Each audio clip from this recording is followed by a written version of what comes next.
किसी के बाप की बपौती नहीं है। यहाँ के संसाधन पर हर एक शिक्षक, हर एक नौजवान, हर जन्म लेने वाले सबका समान अधिकार है। इसलिए अधिकार के लिए लड़ाई लड़ते हैं। हम लोगों ने अपना अधिकार जो कुछ भी लिया है लड़ के लिया है, छीन करके लिया है। इन्होंने कोई हमको, हम तो शिक्षक थे, हम चुनाव कैसे लड़ते? अगर मुझे बर्खास्त नहीं किया गया होता, सरकार ने मुझे बर्खास्त करके शिक्षकों की आवाज को दबाने की जो नाकाम कोशिश, उसका हिसाब करने के लिए शिक्षकों ने वह कैंडिडेट बनाया। मैं अपने से चुनाव लड़ नहीं रहा हूँ। हमारा जो चुनाव है यह शिक्षकों का निर्णय है और शिक्षकों का संघर्ष है। यह अन्य पार्टियों के लिए चुनाव इलेक्शन हो सकता है, शिक्षकों के लिए संघर्ष।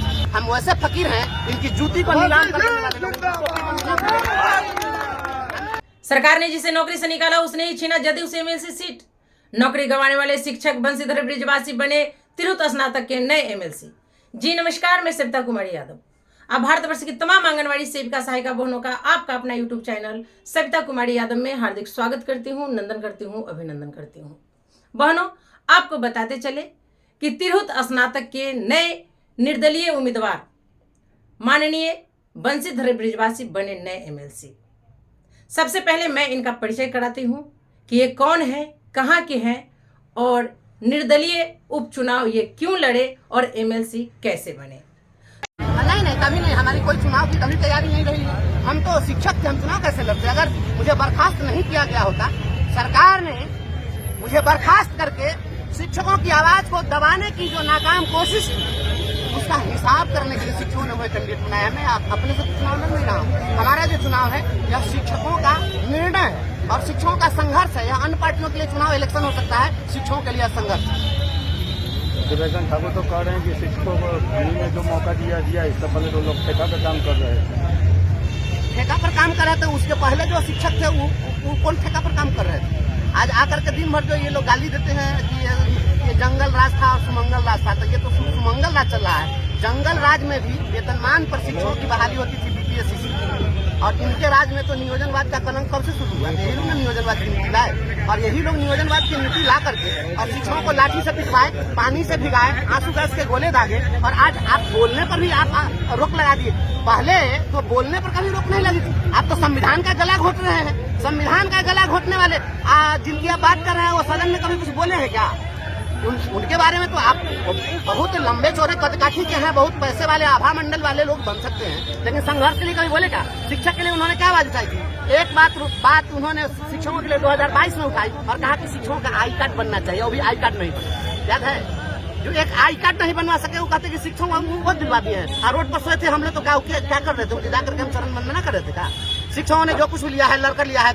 बिहार किसी के बाप की बपौती नहीं है। यहाँ के संसाधन पर हर एक शिक्षक, हर एक नौजवान, हर जन्म लेने वाले सबका समान अधिकार है। इसलिए अधिकार के लिए लड़ाई लड़ते हैं। हम लोगों ने अपना अधिकार जो कुछ भी लिया है लड़ के लिया है, छीन करके लिया है। इन्होंने कोई हमको पाली तो तैयारियों की बात करें तो जनता से कैसा रिस्पॉन्स मिल रहा है? जो वोटर है यहाँ स्नातक की पूरे बिहार में 6 सीट है और किसी भी सीट के विजेता को 20,000 से ज्यादा वोट नहीं आता। हमारे तो 65,000 से ज्यादा केवल कार्यरत शिक्षक और आप जैसे पत्रकार लोग, जितने अधिवक्ता हैं, जितने शिक्षाविद रहित शिक्षक हैं, समाज के प्रबुद्ध लोग हैं, सभी लोग शिक्षक से जुड़े हुए हैं। क्योंकि हम समाज में जीते मरते हैं ना, हम पटना में जाकर के तो हवेली में हवा खाते नहीं है, तो सभी लोग जुड़े हुए हैं स्नातकों से।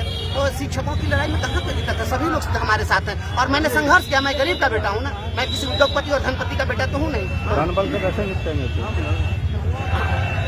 धनबल कभी भी काम नहीं आया है। यह देश जो है यहाँ पर अमीरों का इतिहास नहीं है सर। यह जो इतिहास है यहाँ पर फकीरों का इतिहास है, अमीरों का इतिहास नहीं है। हम वैसे फकीर हैं, इनकी जूती को नीलाम करने वाले लोग। इनके धनबल पर संघर्ष का बल बहुत भारी है, उसकी तुलना ये नहीं कर सकते धनबल से। अगर धनबल की बात होती तो सारे धनबली नेता होते।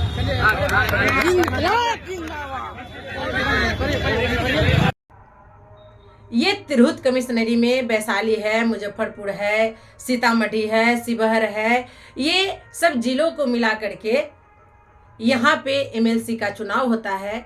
इसमें पूर्व से कई वर्षों से जदयू का सीट रहा है, इस बार भी होता।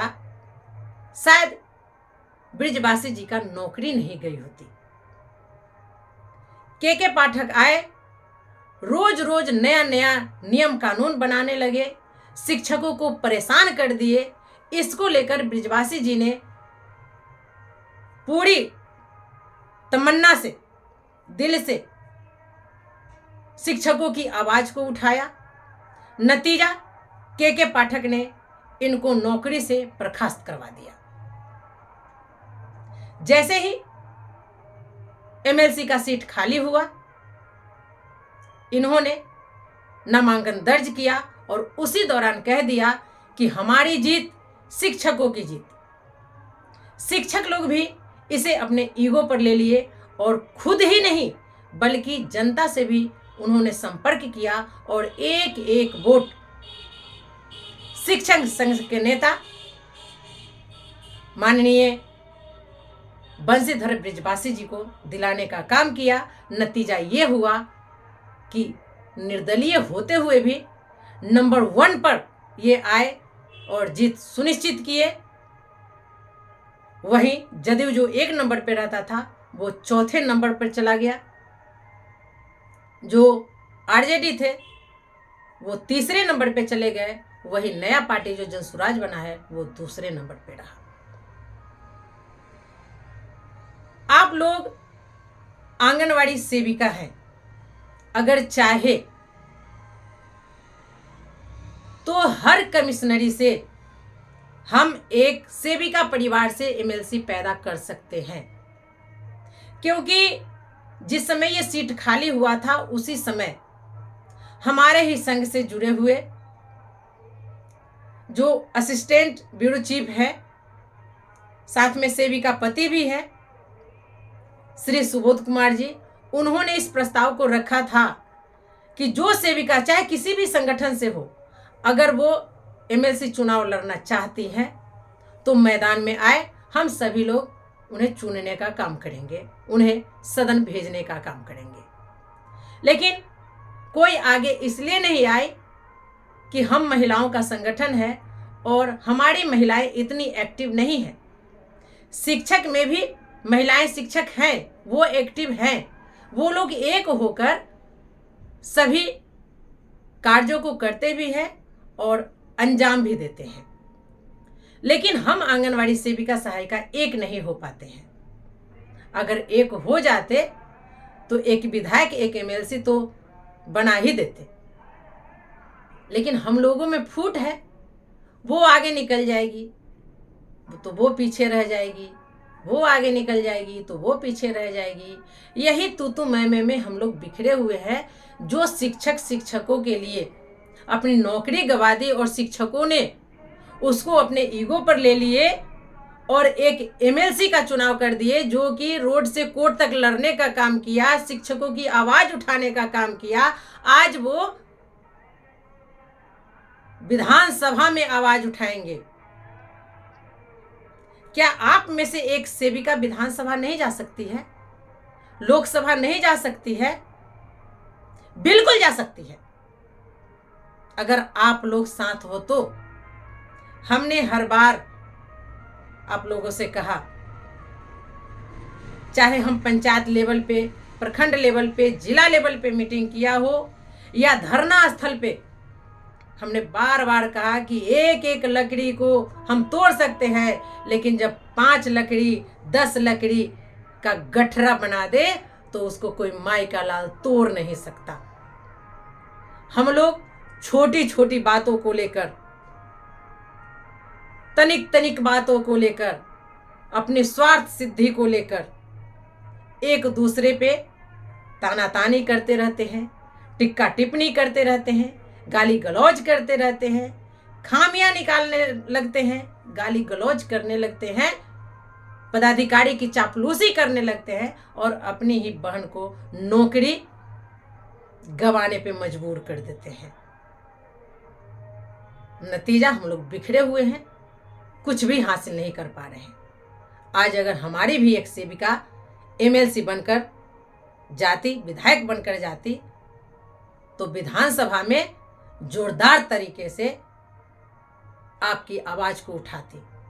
जैसे कि अभी के नेताओं जो हैं, भले पक्ष का हो विपक्ष का हो, जाता है बकरी जैसे मिमिया करके हमारी आवाज को उठाता है, हमारी मांगों को कम उठाता है, हमारी मानदेय को कम उठाता है, लेकिन भ्रष्टाचार को ज्यादा उठाता है, जो कि अब सही मायने में भ्रष्टाचार खत्म हो गया।